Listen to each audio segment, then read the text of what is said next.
La technologie aussi, c'est devenu plus grave parce qu'aujourd'hui, moi, par exemple, je ne peux pas vivre sans filtre. J'arrive pas. Je n'arrive pas. Pourquoi, Muriel? Parce que tu es absolument magnifique. C'est quoi, tu te trouves pas belle? Tu es une très belle femme. Je n'aime même pas de raison à cela, en fait. Mais je pense quand même que je me trouve quand même un peu plus jolie quand j'ai des filtres, quand j'essaie de modifier un peu ma photo, quand je suis ci, quand je suis ça. Mais en réalité, parfois, je dis que non, aujourd'hui, il faut que je sorte de là. Mais j'arrive pas. Je fais un selfie, je dis, bon, il faut que je poste sans filtrer. Mais j'arrive vraiment pas. C'est cette obsession de la perfection. Tu te sens obligée de toujours être parfaite. Oui. Pourquoi? Oui. Je ne sais pas. Est-ce que tu penses que c'est le nombre de followers que tu as, le fait que tu aies une énorme communauté? Par rapport à est-ce que c'est pas une influence des réseaux sociaux? Avant, j'étais mince. J'étais très mince avant. Mais avec le temps, j'ai pris de l'âge aussi, j'ai eu des enfants. Et puis, c'est plus comme avant, tu vois. J'ai des parties de mon corps qui se sont plus développées que d'autres, notamment mes bras. Et j'ai mes jambes avec la prise de poids qui se sont encore bien reliées. Du coup, on m'a nommé pied X. Voilà. Et ça a développé en moi un certain complexe. Aujourd'hui, je complexe beaucoup à cause de mes bras. Donc, à chaque fois que je fais des photos, je suis obligée d'utiliser des applications pour faire rentrer mes bras. Tu vois? Donc, c'est avec le temps et c'est par rapport à l'image que les gens ont de toi. Et à un moment donné de ma vie, j'ai beaucoup accordé de l'importance à ce que les gens pensaient de moi. Et aujourd'hui, j'ai tellement renvoyé cette image-là que je n'arrive plus à me sortir de là, en fait. Parce que quand les gens me voient en réalité, ils disent non, mais tu es différente sur tes photos, tu es plus mince. Et moi, ça me met mal à l'aise. Donc, au départ, on se dit que non, on va utiliser le filtre tout doucement. Non, c'est rien, c'est pas méchant. Mais en réalité, c'est très toxique.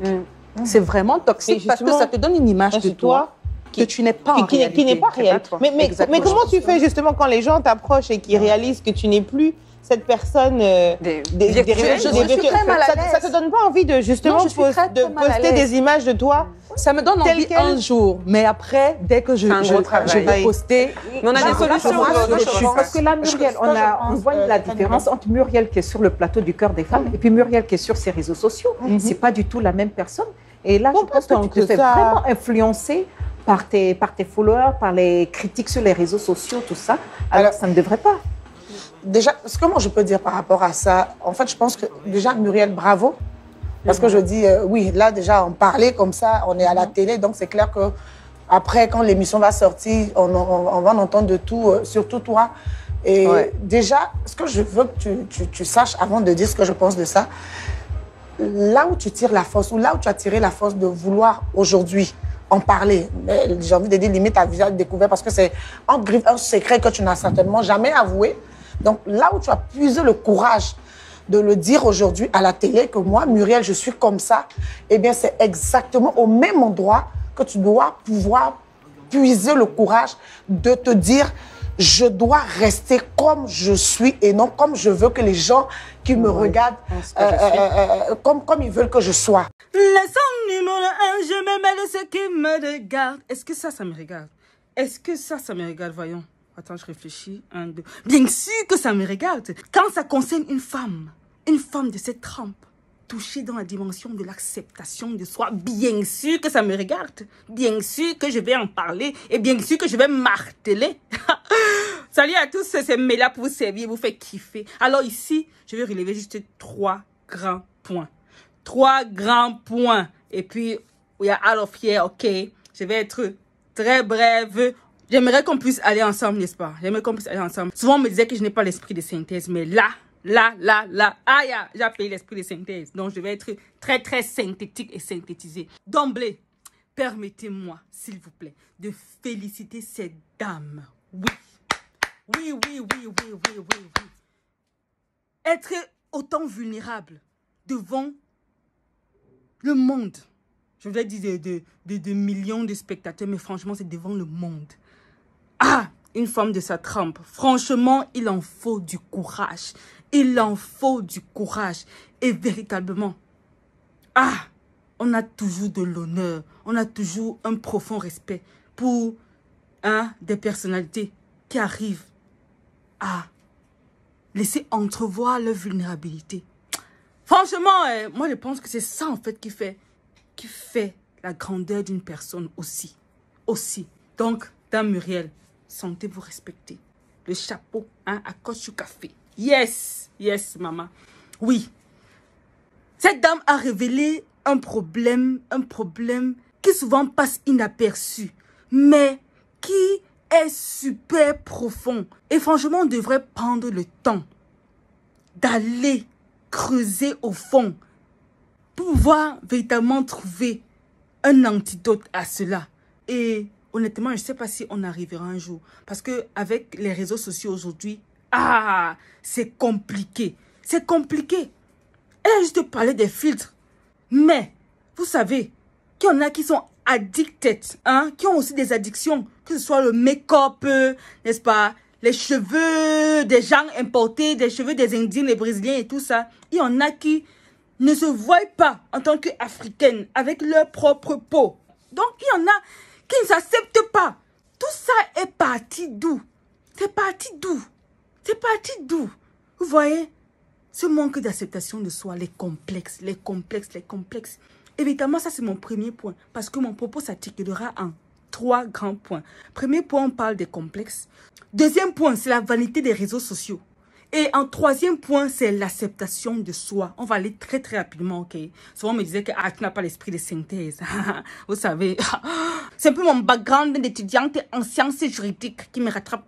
Donc, on parlait des complexes et on disait que oui, la société nous met tellement de choses sur la tête. En tant que femme même, c'est compliqué. C'est compliqué. Une femme belle doit être celle qui est taillée. Avant, n'est-ce pas? C'est qui est taillée, un certain teint et tout. Vraiment, une certaine forme. Le 8, c'est quoi la bouteille coca et tout. Là là. Du coup, maintenant, chacun essaye de... Ouais, Seigneur. Cette histoire de gaines. Les gaines que les mamans portent maintenant, cela. Pour rentrer le ventre, pour se serrer les intestins.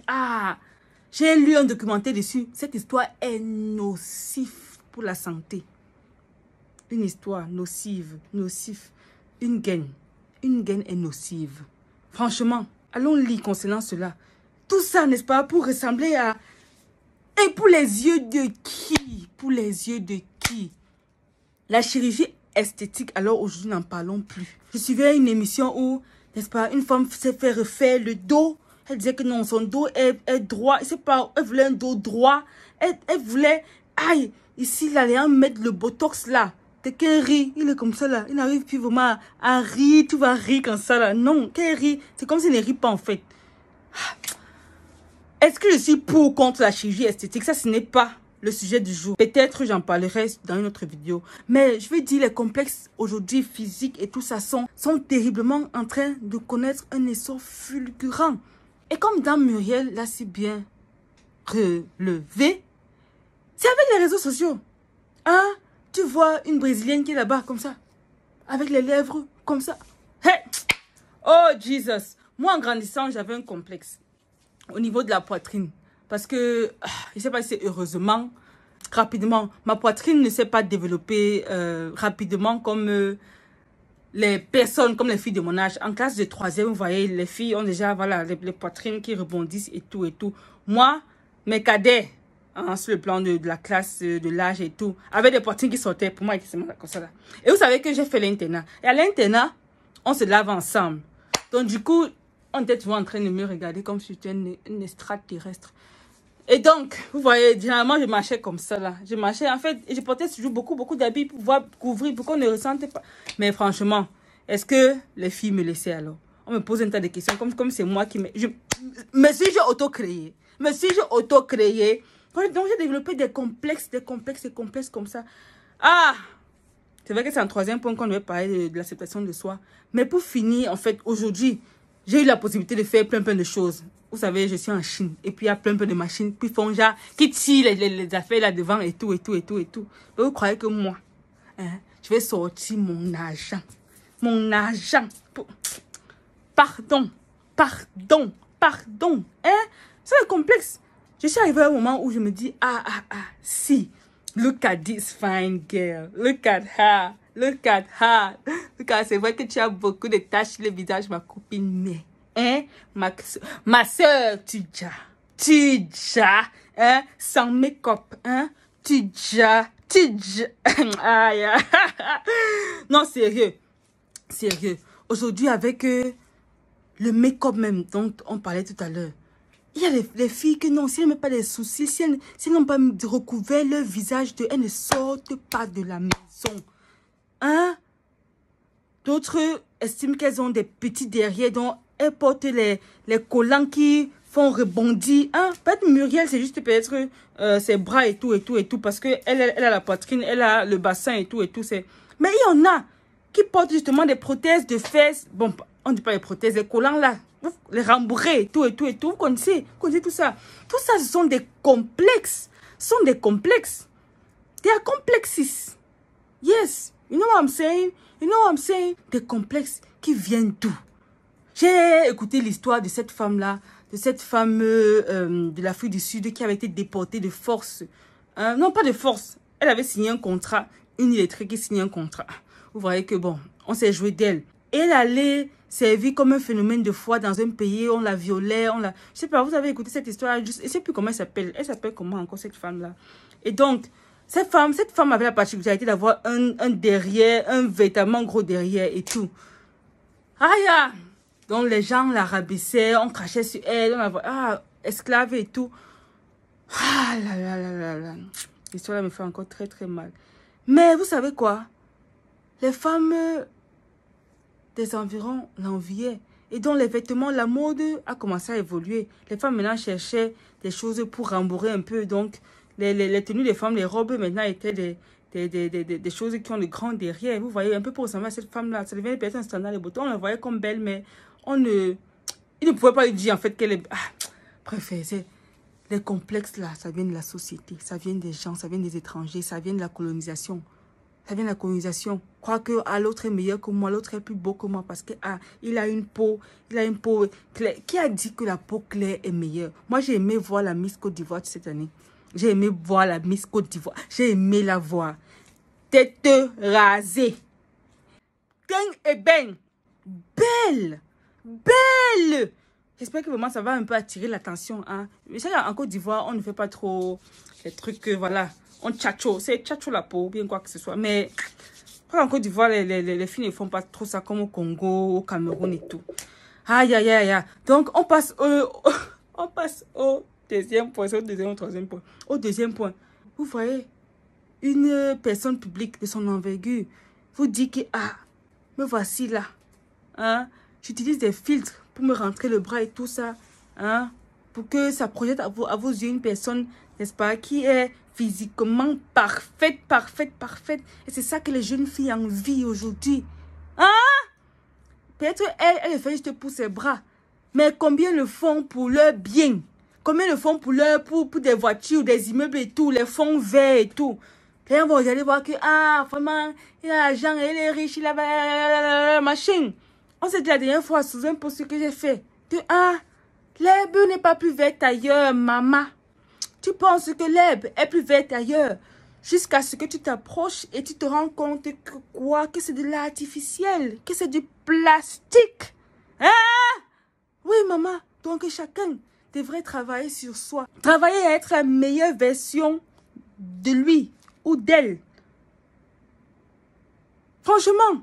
Parce que si tu regardes ce que les autres font, comment les autres vivent leur vie, tu vas croire que tu es le dernier de la planète. Pourtant, tout ça là, ce sont des filtres. Ce sont des artifices, non. Chacun prend, chacun part à son rythme, mollo. Tu n'es en compétition avec personne. Seulement avec la version d'hier de toi. Ok? Est-ce qu'on est d'accord? Ok. Maintenant, passons sur l'acceptation de soi. Parce que je vois maintenant qu'il est déjà peut-être, il y a 13 minutes. Donc, rapidement. Comment s'accepter en tant que personne? Se dire que, ok, me voici. C'est comme ça que je me présente au monde et tout. Petite anecdote concernant moi, ma vie. Si vous avez remarqué, j'ai arrêté de porter les mèches des gens, des Brésiliens, des Indiens, des Péruviens et tout.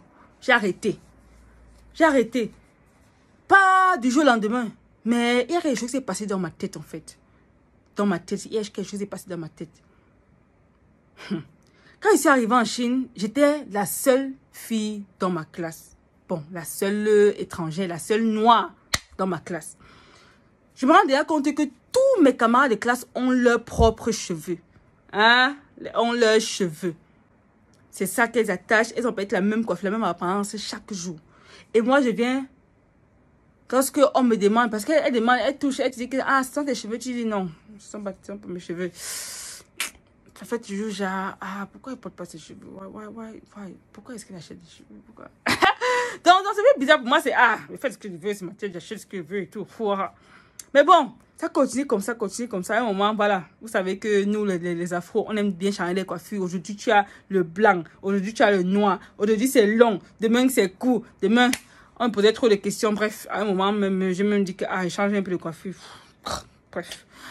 Une fois encore, je passe dans le dortoir, je suis en train de marcher. Il y a une autre, la réceptionniste du dortoir qui dit, ah, pourquoi est-ce que toi tu mets les cheveux sur la tête comme ça? Pourquoi est-ce que tu ne gardes pas tes cheveux naturels? Tes cheveux naturels sont beaux, ouais, tu sais pas. En fait, moi je ne dis pas ça parce que je pense que mes cheveux ne sont pas beaux. C'est juste que, ah, c'est un moyen de facilité en fait, tu vois. Souvent je portais ce qu'on appelle au Cameroun les greffes ou bien les tissages. Tu vois, tu sais que ça prend peut-être 1 heure de temps pour faire ça rapidement. Et puis après, tu peignes juste, tu es déjà sorti bien les rastas et tout. Bon, moi, je ne parle pas des rastas. Moi, j'aime les rastas et tout. Mais je parle des greffes, des chaînes.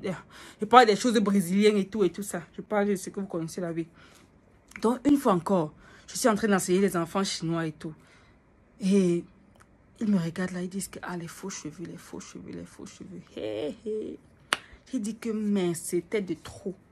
Faux cheveux. Ça veut dire que je ne suis pas capable d'assumer de porter mes cheveux. Dire que c'est comme ça là. Mais c'est à moi. Pourquoi est-ce que je dois emprunter les cheveux des gens? Et que ça devienne le standard de beauté. Tu vois les gens qui achètent les longs, les 24 machins. Même vendre les mèches là même me dépasse. Parce que oui, je suis en Chine et fais les pièces et tout. Mais souvent vendre ça aussi. Donc du coup, je me suis dit que si je dois même acheter, donc je fais mes rastas. Donc, je fais tout pour avoir une coiffure qui ressemble à mes cheveux naturels. Les machins lissés, machin, choses là, I don't have it. No! I said no. Et je suis comme ça. This is me. OK? C'est à prendre ou c'est à laisser. La société ne me dicte pas. Comment est-ce que je dois faire? Si je suis belle. Je sais que je suis belle.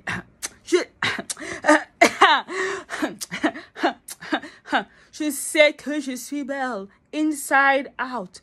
Donc, si ça ne te convient pas, si tu penses que je ne suis pas belle à ton niveau, sur le côté. Like. Donc, je sais que je suis belle, tu vois. You know what I'm saying? À un moment, tu dois te dire que, à quelle mesure est-ce que je laisse le regard de l'autre m'influencer? À quelle mesure?